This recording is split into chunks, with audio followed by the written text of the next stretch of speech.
예, 안녕하십니까. 법원 사무관 승진시험 주관식 강좌를 진행하게 된 법무사 박춘호라고 합니다. 예, 법원행정처에서 1년에 3번 주관식 시험이 치루어집니다. 법원행시, 법무사 시험, 그리고 사무관 승진시험. 주관식 시험이 3가지 치루어지는데 그 중에서 우리는 사무관 승진 시험 대비 그 중에서 주관식 이렇게 듣고 왔습니다. 그래서 시험은 19년 4월경에 치루어지는 걸로 알고 있습니다. 그래서 제가 최근 2년 기출문제, 17년에 치루어졌던 주관식 문제, 18년에 치루어졌던 주관식 문제를 훑어보고 들어왔습니다. 그래서 이 교재는 기출문제집이라고 할 수 있겠는데요. 이걸로 대비를 하신다. 괜찮은 방법이라고 저는 생각합니다. 예. 그래서 물론 각자 기본서가 있고 본 교재를 문제집으로 이용하시는 분이 계실 테고, 아니면 그냥 이 문제집으로서 기본서를 삼아서 이렇게 공부하시는, 준비하시는 방법도 있을 수 있는데, 뭐 각자 그건 선택에 달린 문제지만 17년과 18년에 치러진 최근 2년 기출 문제를 보니까 그동안에 역대 기출의 냄새가 진하게 풍기는, 그래서 기출 문제집으로 기본서 삼아도 썩 나쁘지 않겠군, 이런 생각을 본 강사가 하게 되었습니다. 그래서 앞으로 진행 방향에 대해서는 진도를 나가면서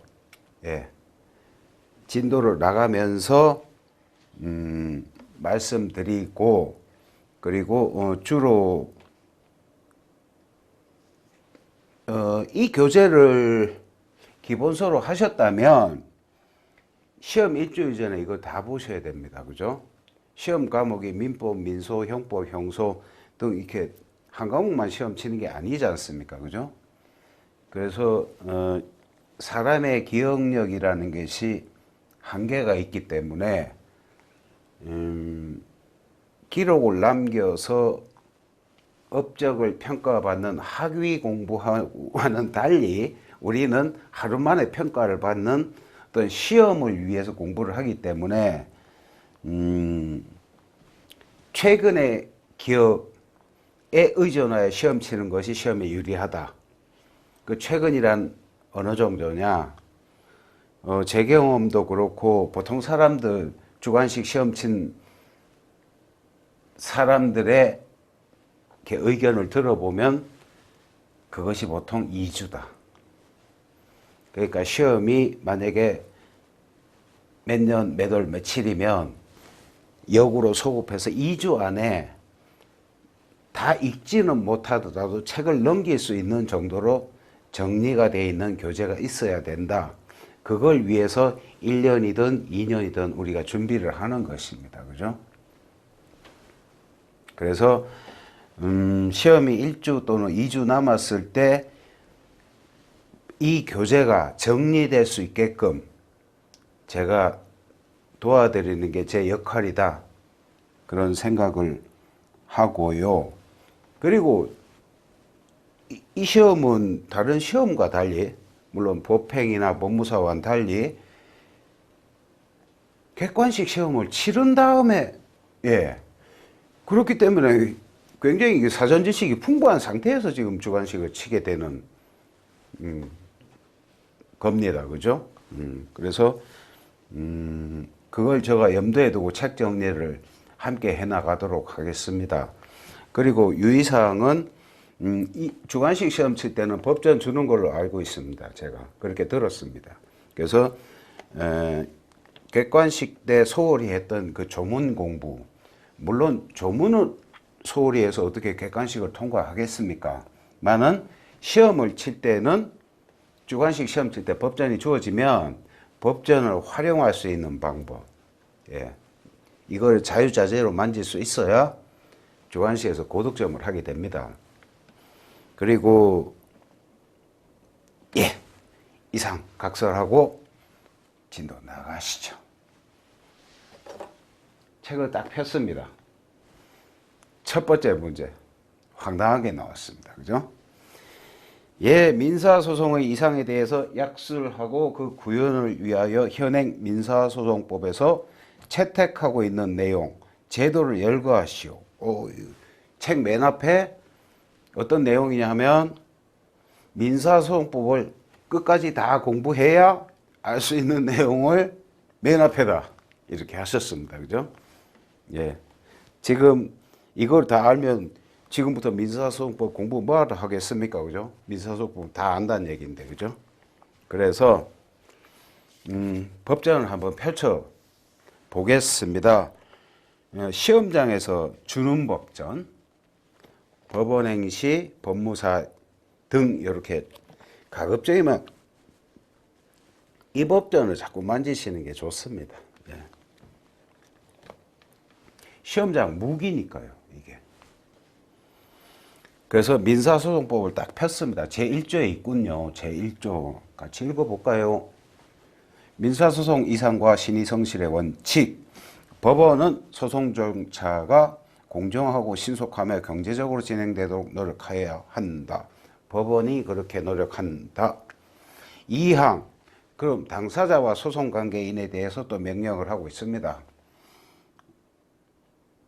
당사자와 소송관계인은 신의에 따라 성실하게 소송을 수행하여야 한다. 예. 1항은 법원에 대한 명령, 2항에 당사자와 소송관계인에 대한 명령을 법이 내리고 있네요. 예, 그렇습니다. 그런데 이거를 물론 판택된 법학이라는 게 특징이 그렇지 않습니까? 그죠? 총칙에다 추상적인 얘기 해놔놓고 각치에 가서 블라블라블라블라. 그러니까 이걸 갖다가 1조에 써여진 거를 각칙에서 네가 한번 찾아봐라. 예, 만약에 난다면 좋죠. 쫙 1조부터 해가지고 민소법이 502조까지 있는데 502조까지 넘기면서 찾는다. 그 시험 시간 안에 가능한 일도 아니고. 그래서 이 본 문제는 시제말로 건너뛰도록 하겠습니다. 민사소송이 다 끝나고 난 다음에 각자 읽어보시면서 정리하시는 걸로. 예. 그래서 한번 넘겨볼까요?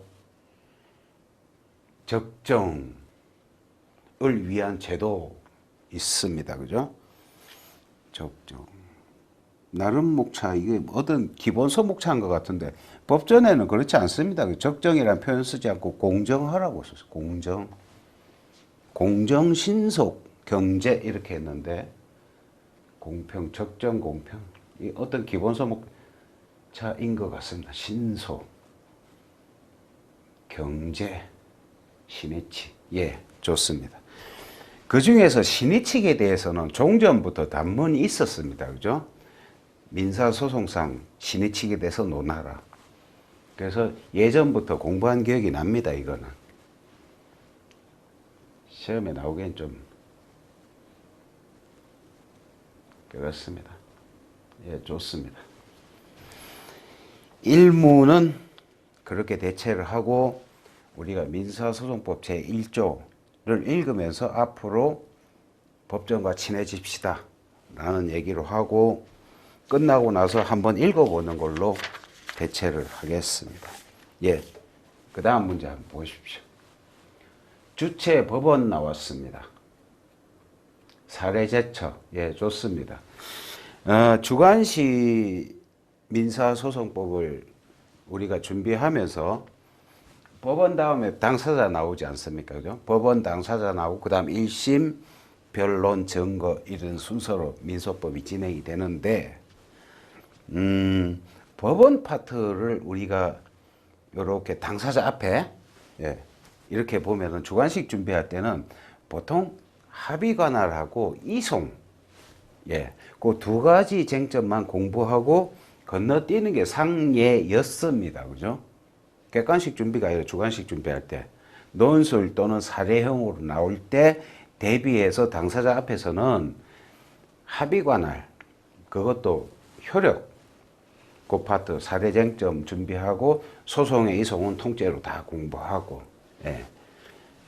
그것이었는데 최근에 그 트렌드가 바뀌었으니 이것 때문에 그렇습니다. 제척, 야, 형사소송에서는 그래, 제척 사유가 전심과 유명한 우리 주제가 있었지 않습니까? 그죠? 근데 생뚱맞게 민사소송에서 제척을 묻기 시작하신 거예요. 어디에서? 변호사 시험에서.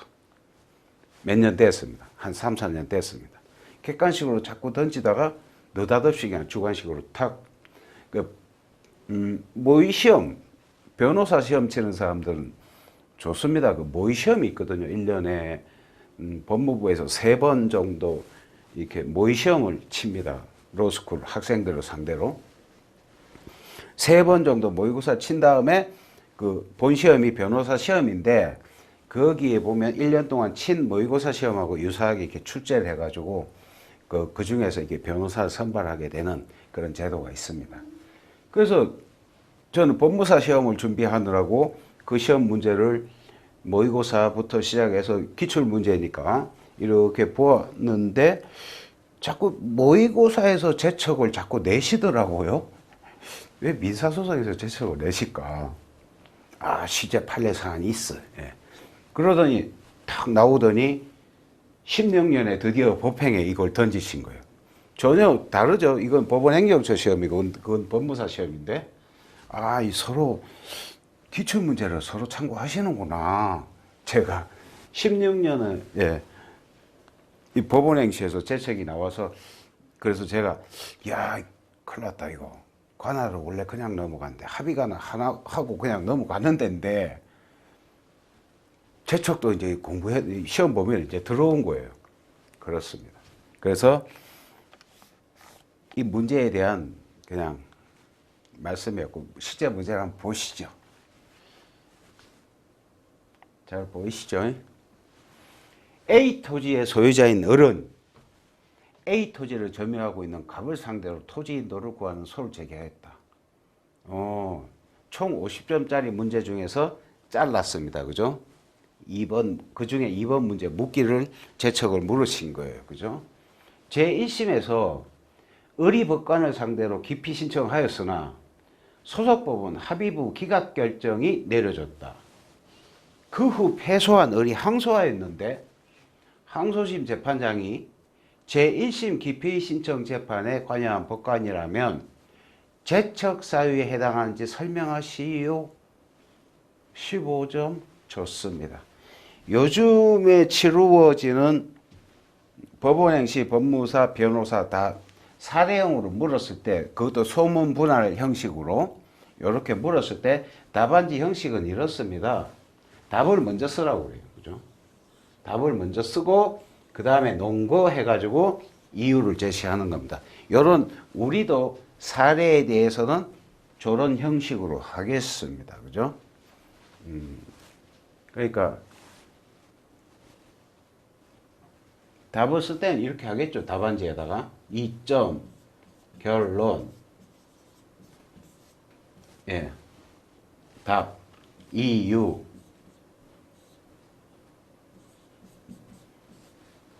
여기서 논거라고 했으니까 논거라고 하겠습니다. 논거. 여기다가 이제 목차 잡아가지고 요런 답안 작성을 하는 겁니다. 우리는 요 답안의 형식으로 사례에 관한 한 끝까지 가겠습니다. 이게 기억하기 제일 쉽고 현장에서 답안 쓰기도 편합니다. 예. 그리고 요즘에 모든 시험 다 이렇게 씁니다. 사례형 나오면. 여기다가 이제 저 물으신 질문에 상응하는 판례 또는 조문 등을 여기다 적시하는 겁니다. 그죠? 그러고 거기에 따라서 저 문제를 내셨으니 그 문제를 여기다 풀어주시는 거고, 그러고 문제 내셨는데 저게 과연 무엇에 관한 문제인지, 내가 밝히는 판례가 무엇에 관한 판례인지 도입부 진수에서 한마디 써주는 겁니다. 여기도 배점이 있거든요. 근데 대부분 빠뜨리세요. 그죠? 여기만 쓰신다고, 대부분. 모든 시험 다 그래. 여기만 쓰시고, 난 이유를 다 썼다. 그렇지 않습니다. 논문의 형식을 갖춰달라는 거예요, 이유도. 예? 서론, 본론, 결론, 이렇게. 좋습니다.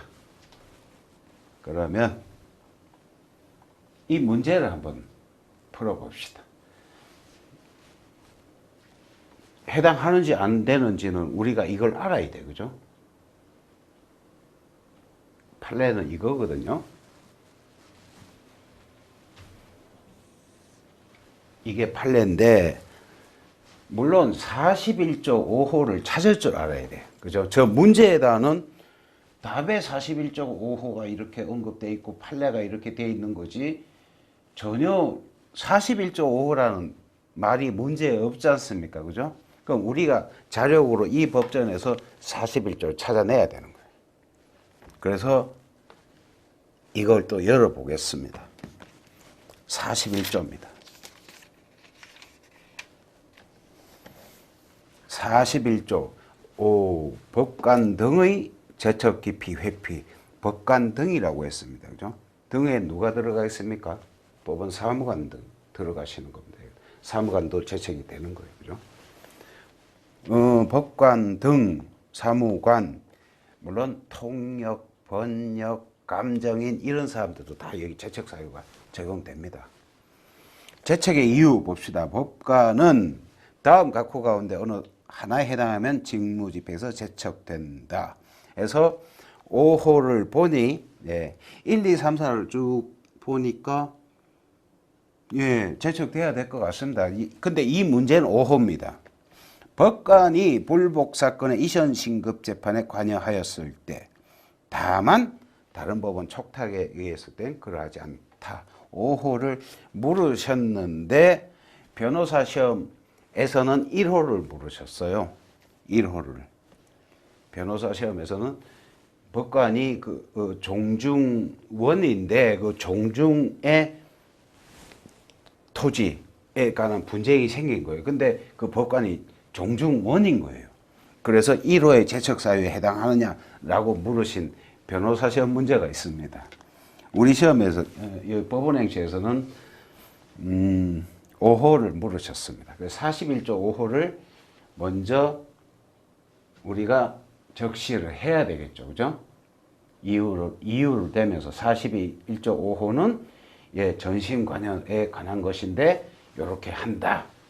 그 다음에 판례를 쓰기를, 판례는 같이 읽겠습니다.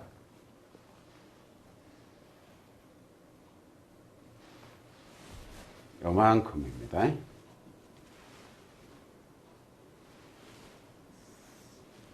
판례에 의하면 본안사건의 재판장에 대한 기피신청 사건의 재판에 관여한 법관이 다시 위 본안사건에 관여한다 하더라도 이는, 예, 현행 민사소송법 42조 5호 소정의 전심재판 관여에 해당하지 않는다 라는 판례가 있었습니다.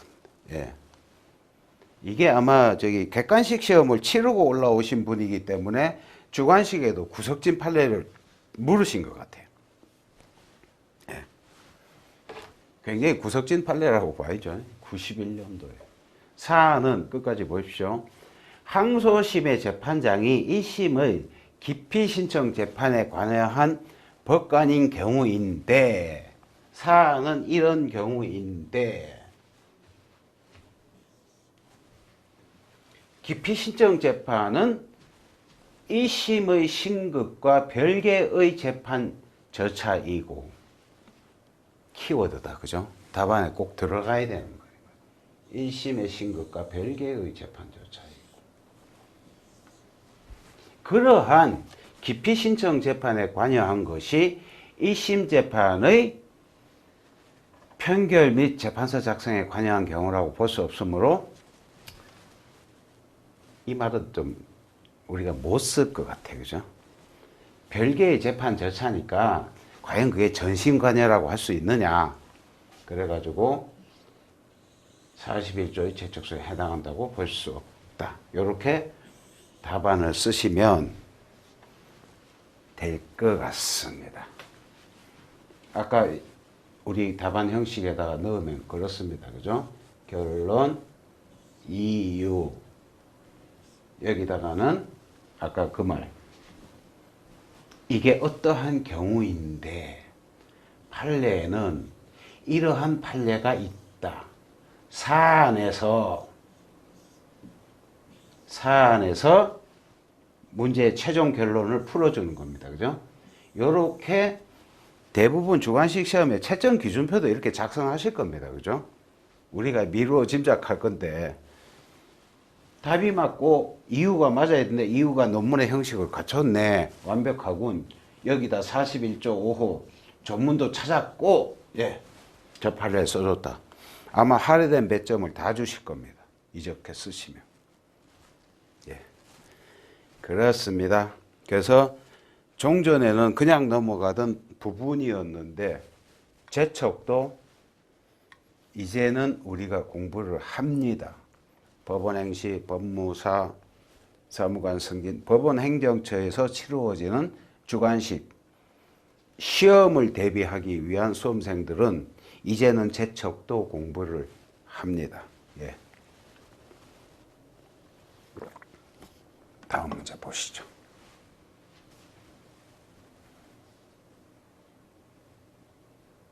관련 재판적에 관하여 설명하시오. 2002 법무사. 이게 종전에는 학설 다툼이 굉장히 심한 부분이었어요. 굉장히 심한 관련 재판적이라는 게 말씀을 드리면 말로 하면 이렇습니다. 저기 관할이 객관적 병합을 들어갈 때 관할에 여기인데 여기는 없어. 이게 병합 사건이야. 병합. 관련 사건이라는 거죠. 쉽게 말해서. 근데 여기는 관할인데 여기는 관할이 없어. 여기 관할이 한 군데만 있으면 여기도 있는 걸로 보자. 이렇게. 그래서 그런 경우에 관련 재판적인데 객관적 병합일 때는 문제없이 인정이 됐어요. 근데 주관적 병합일 때 이태면 사람이 여러 명이야. 그럴 때 한 사람이 있으면 이 사람도 없는 재판적이 생기냐, 생기면 범위를 어디까지 할 것이냐에 대해서 학설이 분분하였는데 아주 오래전에 민사소송법 법 개정으로 입법으로 해결된 문제입니다. 근데 2002년에 턱 그냥 문제를 내신 거예요. 그래, 입법으로 해결됐다고 너 공부 안 했니? 그래, 그럼 입법으로 해결된 걸 한번 써봐라. 이렇게 문제를 내신 거예요. 그죠? 좋습니다. 그래서 25조입니다. 이 또한 이렇게 만약에 책을 보시든지 판례를 보실 때 이렇게 가로 안에 이렇게 몇 조 이렇게 돼 있지 않습니까? 그러면 그렇군 하지 마시고 항상 공부하실 때는 법전 이거 옆에 두시고 열어서 눈으로 확인하십니다. 그래야 시험장 가서도 이걸 찾고 쓰고 요렇게 내 답안지에도 요렇게 적시를 합니다. 분명히 문제에 보면은 문제 해결의 근거가 된 조문이 있으면 쓰시오 이렇게 돼 있잖아요. 그죠? 근데 우리는 그걸 외워서 해결한단 말이에요. 외워서.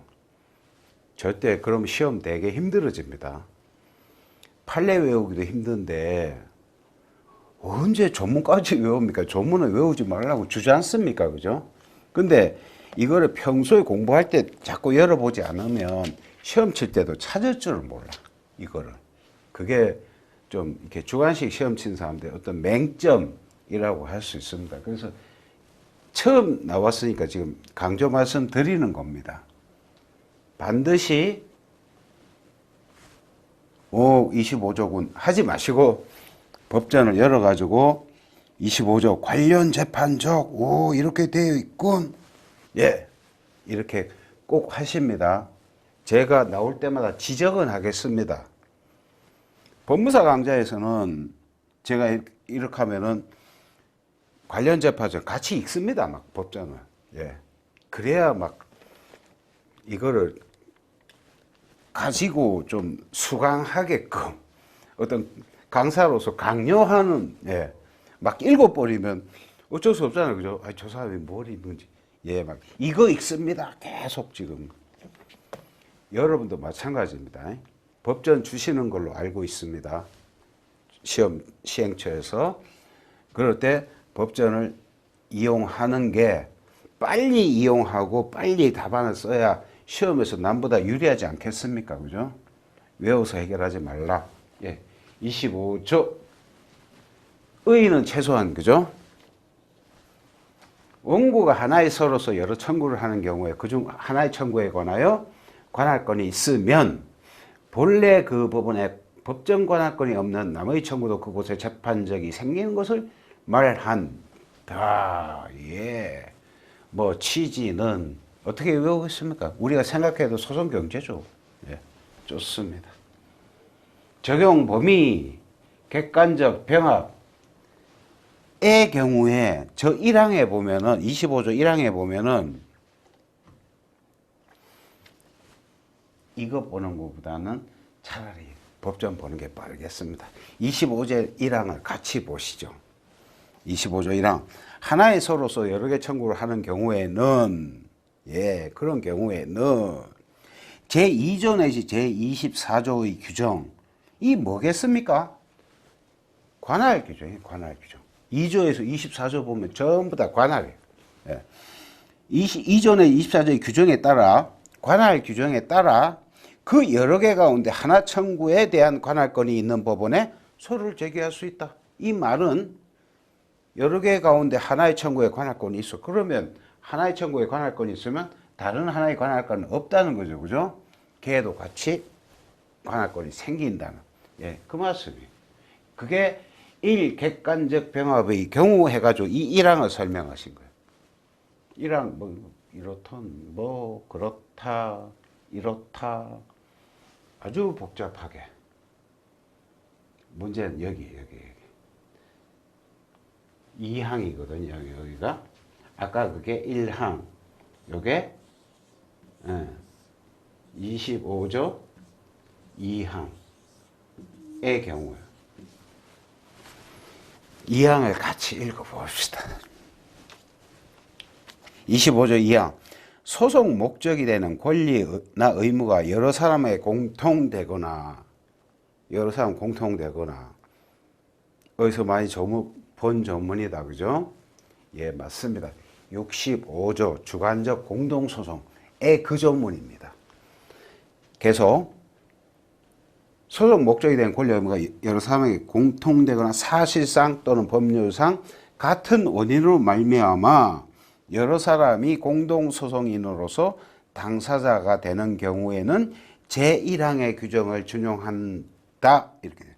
제1항의 규정이 뭡니까? 객관적 병합일 때 여러 개 청구 중에서 관련 재판적 인정할 수 있다.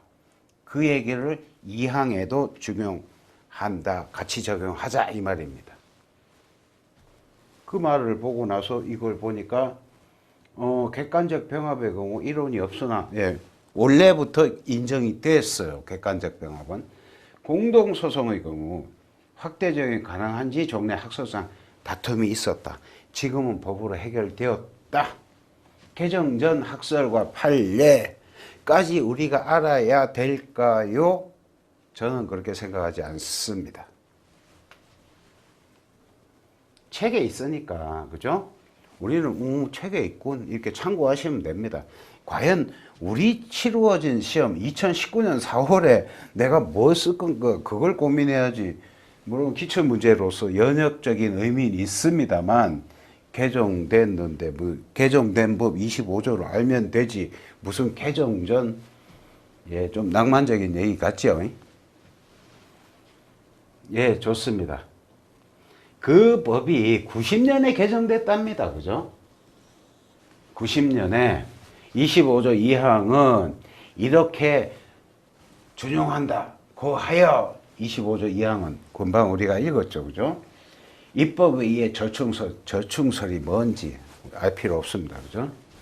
그 저충설이 뭐냐면 65조 전문 65조를 펴보시면 나중에 펴보십시오. 오늘 시간이 너무 전문 찾다가 너무 시간 보내면 안 되니까 65조를 나중에 펴보시면 전문이 있고 후문이 있습니다. 그 전문까지만 관련 재판적을 주관적 공동소송에서 인정하는 걸로 입법이 되었습니다. 90년. 예, 그렇습니다. 전문에 해당하는 실질적 결론관계가 있는 경우에는 이렇게 할 수 있다. 대법원은 됐습니다. 신의칙상의 한계 있겠지요. 읽고 한번 참고하십니다. 그죠? 그러면은 관할권, 예, 관련 재판적, 합의 관할, 변론 관할, 지정 관할 등에서 앞으로 우리가 살짝 보겠습니다. 전부 다. 효과가 다 똑같지 않습니까? 없던 관할이 생겼다 이거예요. 그런 걸 저렇게 표현하십니다. 관할권의 창설. 없던 관할이 생겼군. 그리고 관할의 항정. 관할은 같이 읽어보겠습니다. 관할권의 창설. 관할에서 효과는 다 저목자로 저 문장 끝에 저게 들어갑니다. 앞으로 논술형에 대해서는 의요건 절차 효과. 예. 의요건 절차 효과. 모든 절차법의 논문 순서, 단문 순서. 사례형이 아닌 논문 또는 단문 형식의 문제가 났을 때, 그러니까 문제 제목이 10글자도 안 돼. 뭐에 대해서 설명하시오. 이렇게 탁 던질 때는 의를 먼저 쓴 다음에 의를 잘라서 요건, 절차법이니까 열심히 공부해서 써주고 효과는 학습이 돼 있다. 그런 마인드로 문제 나올 때 한번 연습하겠습니다. 예. 그래서 저 효과 부분에서 항상 쓰는 게 관할에서 없던 관할권 생겼네. 관할권의 창설. 그리고 관할의 항정. 이라는 말이 뭔지 한번 읽으면서 같이 여기서 공부하십시다. 관할의 항정. 관할권이 인정된 이상 관할권이 있던 하나의 청구가 그렇지 취하가 악화되어도 이미 다른 청구에 인정되었던 관련 재판적인 영향이 없다. 그것이 관할의 항정이라 한다. 항상 정해 있다. 뭐 그런 뜻입니다. 이런 어려운 한자 있습니다. 모르셔도 됩니다. 항상 정해 있다. 특별 관련 재판적. 글쎄요. 관련 재판적도 지금 조금 그런데 저 정도만 알면 되는데 25조만 알면 되는데 65조 거의 전문에 입법으로 해결됐다. 그 정도 아는데 특별까지 글쎄요. 안다는 건 좀 무리겠죠. 예, 좋습니다. 그리고 민소법 앞에서 힘 빼는 거 아닙니다. 저 중간 넘어가면은 우리 힘쓸 때가 되게 많아요. 그래서 민소법 공부하시면은 앞에서 굉장히 힘 빼시는 분들 계시는데 솔직히 앞에서는 시험이 잘 안 나오거든요. 예. 근데 나는 앞에서 힘을 다 빼. 뒤에 가면 힘이 다 빠져. 근데 시험 문제 거기서 턱 던져버리면 허를 찔리고 그렇지 않습니까? 수험생활 우리가 하다 보면. 예, 그렇습니다. 그래서 앞부분에 힘 빼지 않고 천천히 간다. 그러나 볼 건 다 본다. 그게 뭐다? 아까 봤던 재척사유. 예, 그건 건너뛰시면 안 되겠습니다. 요즘 트렌드. 16 법원행시다. 그럼 요즘 트렌드 맞습니다. 그 정도. 3년 또는 6년 소급해가지고 기출문제 다 공부가 가지 않습니까? 우리가. 그죠? 좋습니다. 다음 문제 보실까요? 사물관할. 이렇게 사물관할. 사물관할. 예, 좋습니다. 사물관할이라는 것은 일단 의의를 읽어보시고, 예, 사물관할이라는 것은 제1심 소송 사건을 다루는 지방법원 단독 판사와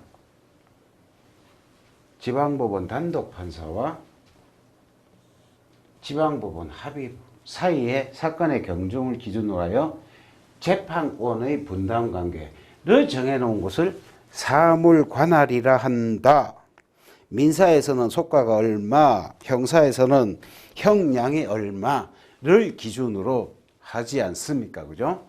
그래서 뭐 사물관할의 뜻을 쓸 일이 있겠습니까만은 만약에 뒤에는 모르더라도 단독 판사와 합의부 사이에 재판권의 분담 관계 이런 말 정도는 쓸 줄 알면 의의가 완벽한 거예요. 그죠? 항상 문장을 보더라도 항상 키워드를 추출해서 그 취지를 기억하면 그 문장 쓸 수 있습니다. 대강. 어떻게 완벽하게 책을 읽는 대로 우리가 복사기도 아닌데 그죠? 사람이지 않습니까? 사람 기억력인데 복사기입니까? 그대로 쓴다는 것은 복사기 흉내를 내서 시험에 합격하는 게 우리의 목적입니다. 그죠? 좋습니다. 원칙 됐습니다. 여기서 우리는 법전 하나를 조문 법원조직법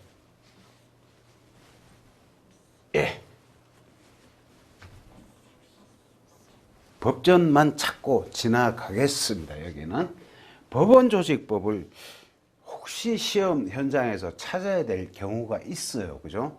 예를 들면 이렇게 사물관할에 대해서 만약에 물으시면 근거 조문을 대야 되는데 그게 어디 있는지도 몰라. 그럼 큰일 나니까 이런 시간에 공부를 해놓는 겁니다. 법원조직법은 저 앞에 있습니다. 법전 맨 앞에 보면은 국회 사법이라고 이렇게 옆에 이렇게 돼 있지 않습니까? 그죠? 옆에 이렇게 잘 보이게끔 헌법 바로 다음에 보면 국회 사법이라는 옆에서 이렇게 나와 있는 글씨가 있습니다. 그 편에 보면은 법원조직법 394페이지, 394페이지 좋습니다. 이 책은 394를 딱 펴보니 법원조직법이라는 법이 딱 있습니다. 이렇게. 그 법의 7조 사항이라니까 7조를 찾았습니다. 사항을 또 찾았습니다. 같이 읽어보시죠.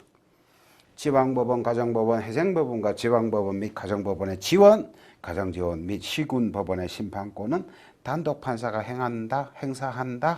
7조 사항이 이렇게 써놨는데 이게 뭐냐 하면 단독이 원칙이다 이 말이에요. 단독이 원칙인데 합의부는 법으로 따로 정해야 합의부가 하는 것이다.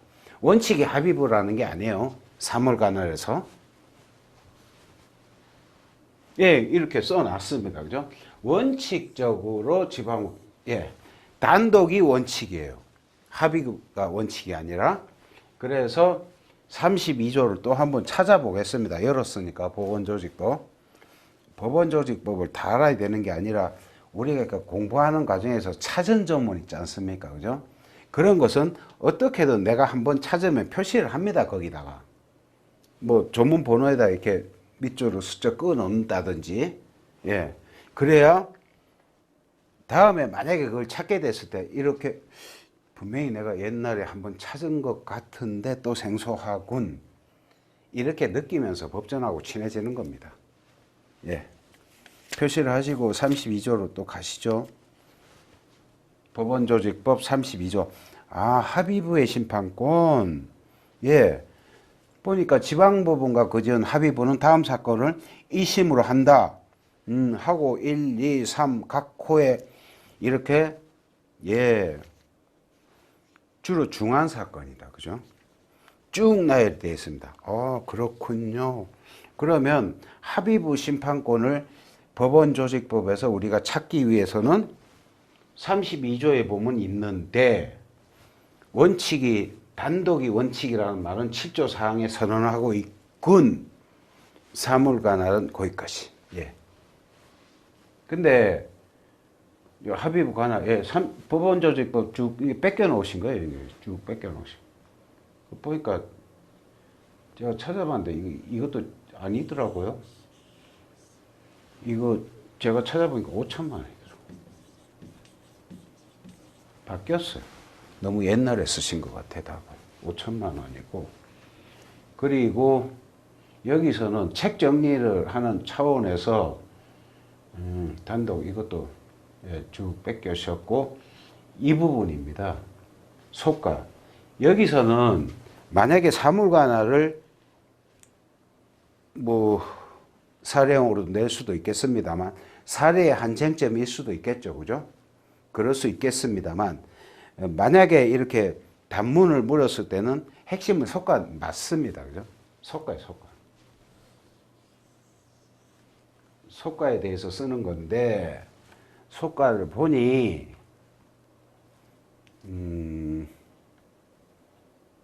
예, 좋습니다. 속가 산정의 기준. 아마 이 강좌를 들으시는 분 같으면 실무 현장에 계시기 때문에 속가에 대해서는 그렇게 뭐 어려움을 겪지 않으실 것 같습니다. 그죠? 근데 저는 법무사 시험을 준비하는 과정에서 속가 계산이 제일 힘들었어요. 예. 그거 외우느라고, 야, 이걸 어떻게 외우지? 2분의 1, 3분의 1. 그게 나중에 알고 보니까 그 법전에 다 있더라고요. 제가 모르고 그걸 외웠던 거예요. 그리고 속가 산정의 기준이라고 해서 이런 예규가 있다고 여기 써놨습니다. 그죠? 그래서 제가 대법원 홈페이지에서 열심히 찾아봤어요. 저런 예규 검색을 해보니 이런 예규는 없더라. 예, 그 나중에 안 사실입니다. 인지법이라고 법이 있지 않습니까? 그죠? 민사소송 등 인지에 관한 법. 정확한 명칭이 민사소송 등 인지법. 인지법. 인지규. 민사소송 등 인지규칙. 예, 정식 명칭은 그렇습니다. 인지법하고 인지규칙이 있어요. 근데 이 내용이 다 거기 이하의 내용이 다 이 내용입니다. 그죠? 그럼 저 법이 우리가 객관식 시험 때는 법전은 안 주지만 외워야 되지만 물론 그런 거 외우라고 문제 내지도 않으시겠죠. 너무 지엽적인 거니까. 주관식 시험에서는 법전을 주는데 저걸 왜 외웁니까? 그죠? 그 법이 어디 있는 줄만 알면 되지. 그죠? 그래서 민사소송법 편이라고 이 법전에 보시면 민사소송법 편이 있는데 그 편의 맨 끝에 보시면 그 다음에 형법 나오거든요. 형법 나오기 바로 앞입니다. 바로 앞에 보시면 인치법, 예, 이 법전으로 새 법전, 올해 법전 17년 법전이네. 예. 2502페이지부터 인지법이란 이런 법이 나옵니다. 그리고 그 바로 뒤에 보면 인지규칙이 또 있어요. 그 내용들입니다. 쓰라고 그러면 보고 뺏기시면 되고, 예. 만약에 사례용으로 내가 이 속가를 꼭 알아야 된다. 그럼 여기 찾아보시면 됩니다. 예. 저런 얘기 없습니다. 사물관할은 이렇게 정리하겠습니다.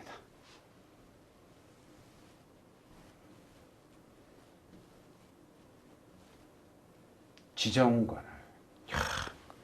또 네, 지정관할.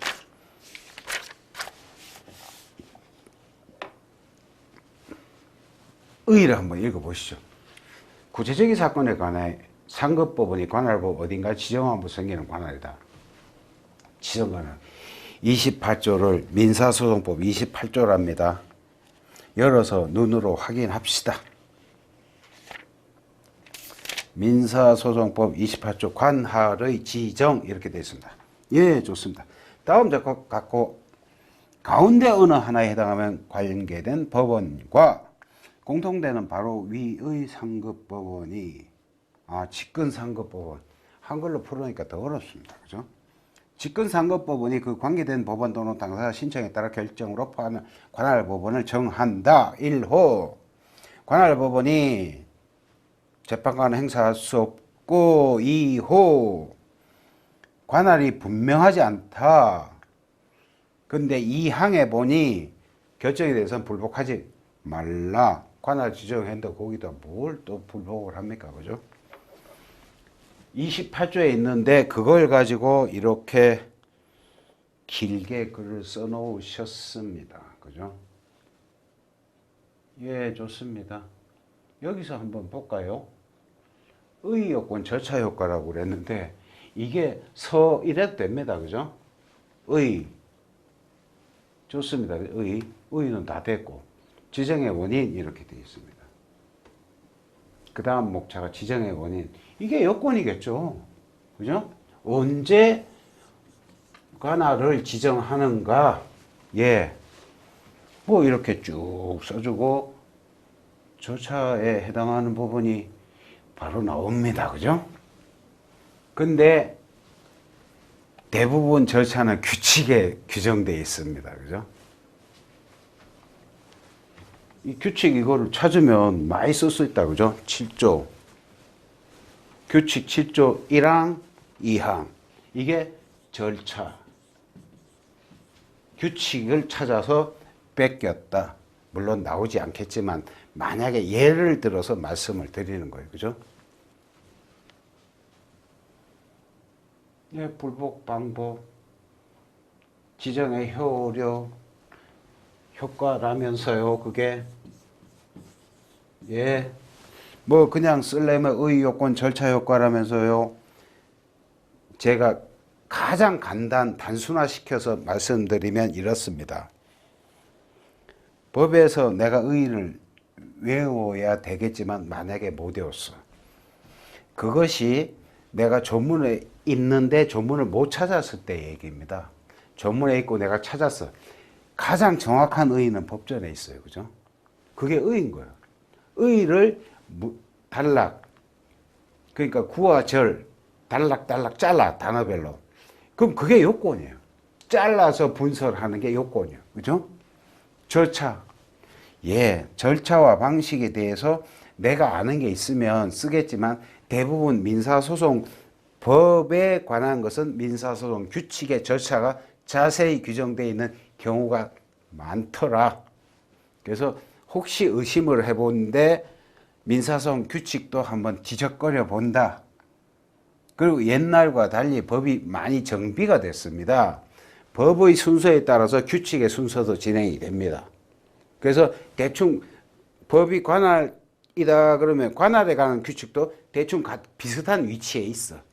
법이 많이 정비가 됐어요. 지금은. 그래서 그렇게 해서 절차 부분을 쓴다. 모르는 문제 쓰는 방법입니다. 뭐 아는 게 낫으면 내가 그대로 준비한 모르는 문제 놨을 때 모르는 문제 절대 백지 내시면 안 됩니다. 그러고 나서 효과라고 뭐 지정의 효력 해가지고 관할권의 창설 뭐 그러면 규칙에 보니까 소송 기록을 법원 사무관 등이 송부 이런 게 규칙까지 찾았어. 그럼 또 효과에서 한 줄 더 쓰는 거예요, 우리는. 그죠? 예. 그렇습니다. 예. 시간이 웬만해서 여기서 잠깐 끊었다가 다음 시간에 합의 관할부터 진행하도록 하겠습니다. 긴 시간 수고하셨습니다.